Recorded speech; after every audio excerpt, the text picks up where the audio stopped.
नमस्कार दर्शकों, Ravindra Soni health and wellness में आपका पुनः स्वागत है। आज हम आपकी एक ऐसी समस्या का समाधान लेकर आए हैं जो आपकी मोतियाबिंद के ऑपरेशन से जुड़ी हुई है। अक्सर पेशेंट्स जब इस ऑपरेशन के लिए जाते हैं तो उनके दिमाग में एक प्रश्न होता है कि मोतियाबिंद के बाद हम कौन सा लेंस अपनी आँखों में लगवाएं। इसको लेकर के बहुत सारी भ्रांतियाँ, बहुत सारे कन्फ्यूजन्स होते हैं। उन्हें आज हम दूर करने के लिए मौजूद हुए हैं मध्य भारत के जाने माने नेत्र रोग विशेषज्ञ डॉक्टर प्रतीक गुर्जर के पास।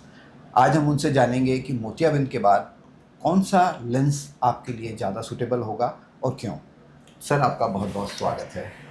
सर, बहुत सारे पेशेंट, हज़ारों की तादाद में आपने मोतियाबिंद के ऑपरेशन किए हुए हैं, और जब पेशेंट आपके पास आते होंगे, उनके अटेंडेंट्स आपके पास आते होंगे, तो अक्सर उनके दिमाग में एक प्रश्न ज़रूर रहता होगा कि सर लेंस कौन सा लगवाएं।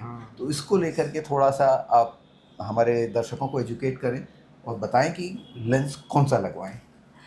जी, बिल्कुल सही बात है, क्योंकि मोतियाबिंद के ऑपरेशन में का एक बहुत बड़ा प्रश्न तो ये रहता है कि हम अपने आँख में कौन सा इंट्राओकुलर लेंस ऑपरेशन के दौरान लगवाएंगे, डिपेंडिंग ऑन कि हमारा प्राइस बजट क्या है या हमारी डे टू डे रिक्वायरमेंट क्या है, उसकी लॉन्ग टर्म लेंस की सेफ्टी क्या है, कोई कॉम्प्लिकेशन तो नहीं आएगा, आगे चल के कोई प्रॉब्लम्स तो नहीं आएंगी। तो बहुत सारे फैक्टर्स हैं जो कि हमको देखने पड़ते हैं और हम फिर उस डिसीजन पे पहुंचते हैं कि हमको पर्टिकुलर पेशेंट को कौन सा लेंस बेस्ट पॉसिबल रहेगा, बेस्ट सूटेबल रहेगा।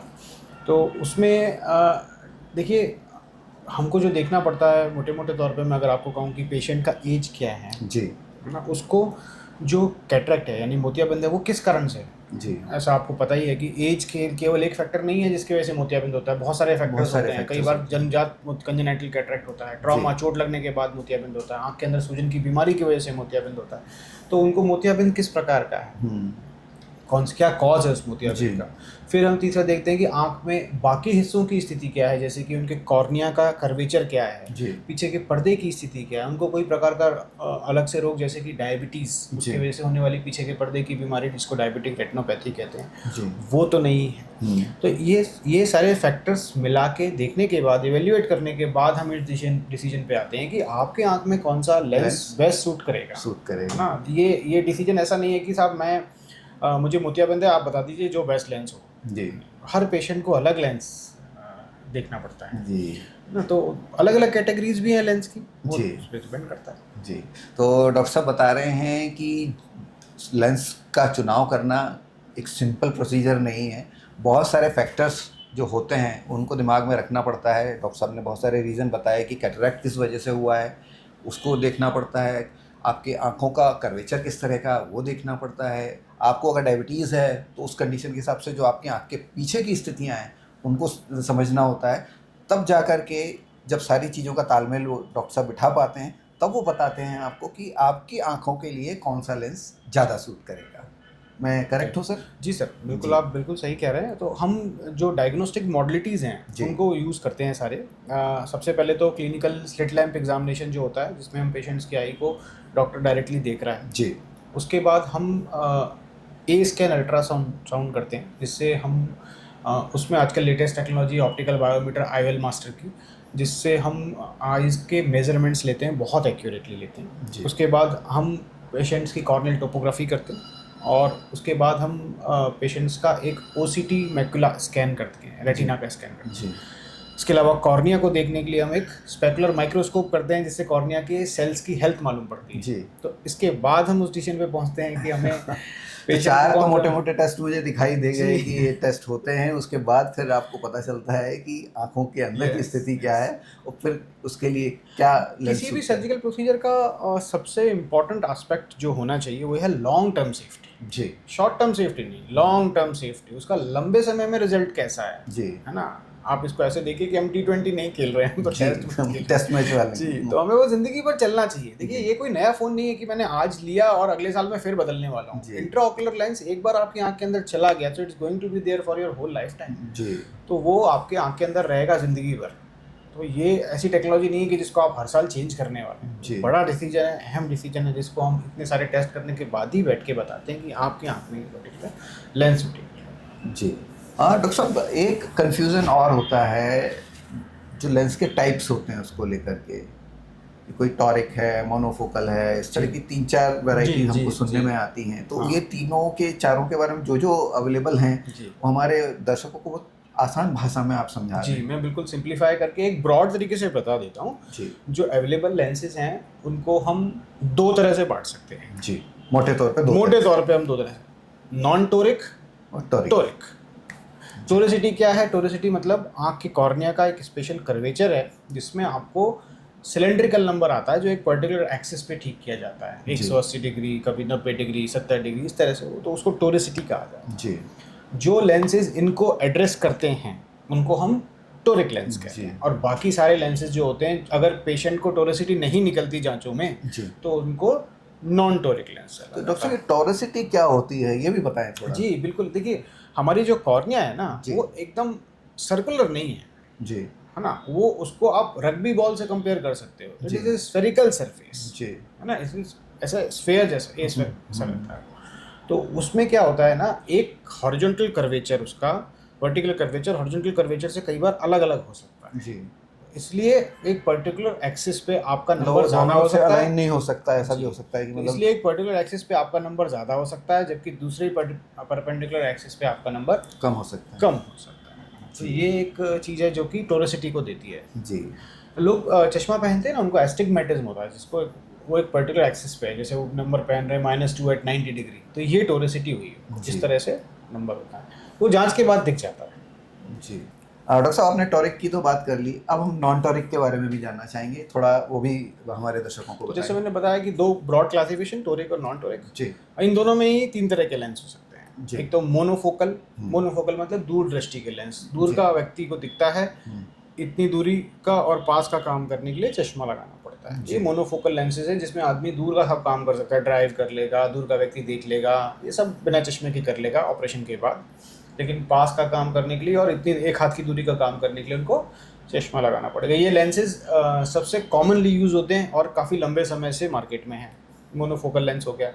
दूसरा लेंस होता है मल्टीफोकल लेंस, जैसे नाम ही बता रहा है कि मल्टीफोकल है, मल्टीफोकलिटी देगा, मतलब दूर का भी देखने को मिलेगा, पास को भी मिलेगा, इंटरमीडिएट भी मिलेगा। तो ये लेंसेज सारी डिस्टेंसेस कवर करते हैं, तो व्यक्ति को चश्मे से बार बार बदलने की, पास का चश्मा अलग से लगा की जरूरत नहीं पड़ती, वो अपने सब काम कर सकते हैं। एक ही चश्मे से आप एक ही लेंस आपने डलवा लिया और अपने। पर इसमें एक डिसएडवांटेज होता है इन लेंसेज का कि इस लेंसेज के लगाने के बाद रात में गाड़ी चलाने में बहुत दिक्कत हो जाती है, कई लोगों ग्लेयर का प्रॉब्लम होता है, तो वो एक फैक्टर है जो कि पहले ही पेशेंट से डिस्कस करना पड़ता है। इसके अलावा डायबिटिक रेटिनोपैथी अगर है, पर्दे की बीमारी अगर डायबिटीज़ की वजह से है, तो भी ये लेंसेज अच्छी चॉइस नहीं माने जाते। अगर पर्दे की कोई बीमारी है तो भी मल्टीफोकल लेंस अच्छी चॉइस। तो ये सब डायग्नोसिस देखने के बाद ही हम डिसाइड करते हैं कि मल्टीफोकल के लिए कैंडिडेट हैं कि नहीं। फिर तीसरा जो लेंस है वो है extended depth of focus, EDOF lens कहते हैं। ईड ऑफ लेंस दूर की दृष्टि भी अच्छी देता है और इंटरमीडिएट विजन भी अच्छा देता है। तो जो व्यक्ति सिस्टम पे वर्क कर रहे हैं, कंप्यूटर सिस्टम पे वर्क कर रहे हैं, उनके लिए अच्छा माना है, क्योंकि इतनी दूरी तक का हम काम पढ़ने का या कंप्यूटर वर्क करने का बिना चश्मे के भी कर सकते हैं। तो वो एक अच्छा है, और इसमें रात में ग्लेयर भी कम होता है as compared to multifocal lenses. तो ये ब्रॉड है, 3 कैटेगरी हो गई, जिसमें कि जो मोनोफोकल, इनमें तीनों में मोनोफोकल और टोरिक और मल्टीफोकल टोरिक और ईड ऑफ टोरिक, ये तीनों में टोरिक भी हो सकते हैं और नॉन टोरिक भी हो सकते हैं। जी डॉक्टर साहब, इसके बाद हम आगे बढ़ते हैं। अब बात आती है इसकी प्राइसिंग को लेकर के। तो ज़्यादातर लोग, हर व्यक्ति चाहता है कि उसके लिए बेस्ट पॉसिबल चीज़ें हों, तो वो आके आपसे यही कहते होंगे सर जो बेस्ट हो, जो महंगा हो वो लगा दीजिए। तो महंगे सस्ते से भी कुछ फ़र्क पड़ता है? नहीं सर, मैं बिल्कुल इस पर नहीं जाता। मैं हमेशा पेशेंट्स को बोलता हूँ कि सर आपके आँख के लिए जो अच्छा है जी, वो अपन को देखना है, महंगे सस्ते पे नहीं जाना जी, बिल्कुल नहीं जाना, ठीक है ना। और ये सारे लेंसेज इंडियन कंपनीज भी बनाती हैं और बाहर की कंपनीज भी बनाती है ना। और इंडियन कंपनीज के प्राइसिंग थोड़ा सा रिलेटिवली कम होते हैं एज़ कम्पेयर टू बाहर की कंपनी के प्राइसिंग। और जो ओवरऑल कैटरेक्ट का पैकेज है उसका IOL जो है वो एक पार्ट है सिर्फ जी। IOL इम्प्लांट जो उसका एक सिर्फ पार्ट है ना। अब ऐसा तो होने नहीं वाला कि आँख ये जो इम्प्लांट रखा है उड़ के आपकी आँख के अंदर चल जाएगा ना। वो तो आप हमको प्रोसीजर करके उस जगह को क्लियर करके कैटरेक्ट हटा के देन सेफली हमको इम्प्लांट करना होता है। तो वो कई लोग सोचते हैं कि कैटरेक्ट सर्जरी में सिर्फ IOL का ही कॉस्ट, इम्प्लांट का ही कॉस्ट होने वाला है, ऐसा नहीं है। जिस जगह पे सर्जरी हो रही है वो ओटी कैसा है, मॉडलर है कि नॉन मॉडलर है, जी सेफ्टी वाइज कैसा है, जी जो सामान ऑपरेशन थिएटर में यूज़ हो रहा है वो कैसा है, जी जो सर्जिकल माइक्रोस्कोप जिस पे सर्जन बैठ के सर्जरी करने वाला है वो कैसा है, उसमें जी दिखने कैसा वाला है सर्जन को, आपकी आईज किस तरह से दिखने वाली है, जिस लेज़र मशीन पे, फेको मशीन पे वो काम करने वाले हैं वो किस क्वालिटी की है। जी तो there are lot of factors which are going to determine कि आपका आउटकम कैसा रहेगा। जी। तो मैं डॉक्टर साहब आपको यहाँ रोकना चाहूँगा, दर्शकों को ये बताना चाहूँगा कि डॉक्टर साहब जैसे बात कर रहे हैं कि ओटी किस तरह का है। अगर आपको डॉक्टर साहब के ओटी के बारे में जानना है और उस ओटी को देखना है, वहाँ कैसे प्रोसीजर्स परफॉर्म होते हैं, कौन कौन सी मशीनें वहाँ लगी हुई हैं, हमने उस पर एक वीडियो बनाया है जिसकी लिंक आपको ऊपर भी मिल जाएगी और नीचे हम कमेंट बॉक्स में भी दे रहे हैं। तो आपको लाइव सर्जरी होते हुए भी देखने को मिल जाएंगे और वहाँ का एनवायरनमेंट किस तरह का है और कितना मॉडर्न और कितना जो वेल इक्विप्ड ये ऑपरेशन थिएटर है उसको आप देख पाएंगे।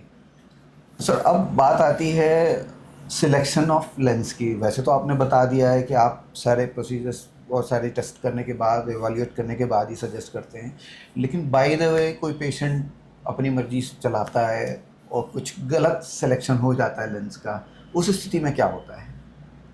नहीं सर, देखिए सिलेक्शन मैं बोलूँगा गलत होना ही नहीं चाहिए क्योंकि वो लाइफ टाइम के लिए है।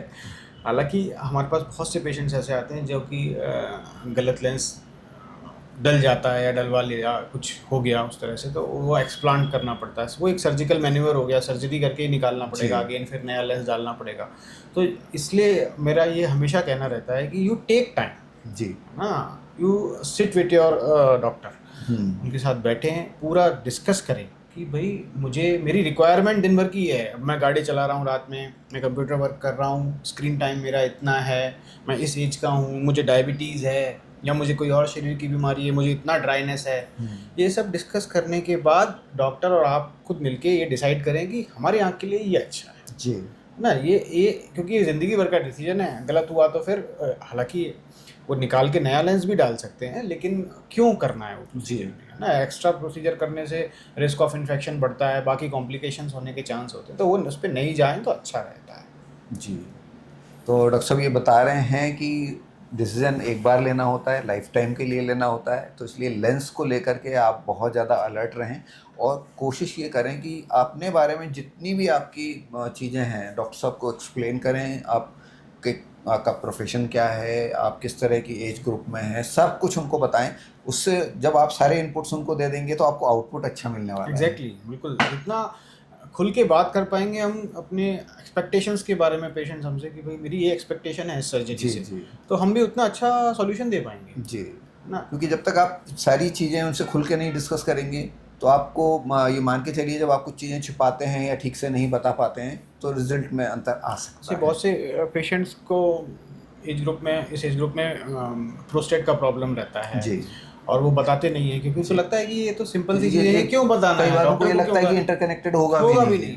और उसकी वजह से ऑपरेशन के दौरान इंट्रा ऑपरेटिव पीरियड में कुछ एक दो प्रॉब्लम्स ऐसी जो आ जाती हैं अचानक से, फिर बाद में पेशेंट से पूछे तो हाँ सर हम तो उसकी भी दवाई ले रहे हैं। तो कुछ भी ऐसा आपको ये नहीं छुपाना है कि मुझे ये बीमारी है और मैं इसकी दवाई ले रहा हूँ। कुछ लोग ब्लड थिनर्स लेते हैं, हैवी ब्लड थिनर्स पे होते हैं, जिनका बाईपास हुआ है, एंजियोप्लास्टी हुई है, वो ब्लड थिनर्स पे होते हैं। मतलब जो भी हेल्थ कंडीशन आपकी है, जिस भी ट्रीटमेंट को आप ले रहे हैं, जो कुछ आपके साथ हो रहा है वो सारा कुछ आपको डॉक्टर साहब को एक्सप्लेन करना है ताकि ओटी की जो आप टेबल पे लेटे हो ना तो आप सेफ रहें। बिल्कुल। मुझे लगता है ऑपरेशन के दौरान और ऑपरेशन के बाद की सेफ्टी इस बात पे निर्भर करती है कि हमने ऑपरेशन के पहले कितना टाइम साथ में स्पेंड किया। जी ये बहुत इम्पोर्टेंट रहता है। तो डॉक्टर साहब इसके बाद हम आगे बढ़ते हैं। जब किसी भी व्यक्ति की ये सर्जरी हो जाती है, कैटरैक्ट की, लेंस इम्प्लांट हो गया उसका, तो अक्सर ये होता है लोग समझते हैं अब हम बिल्कुल ठीक हैं, अब कोई समस्या वाली बात नहीं है,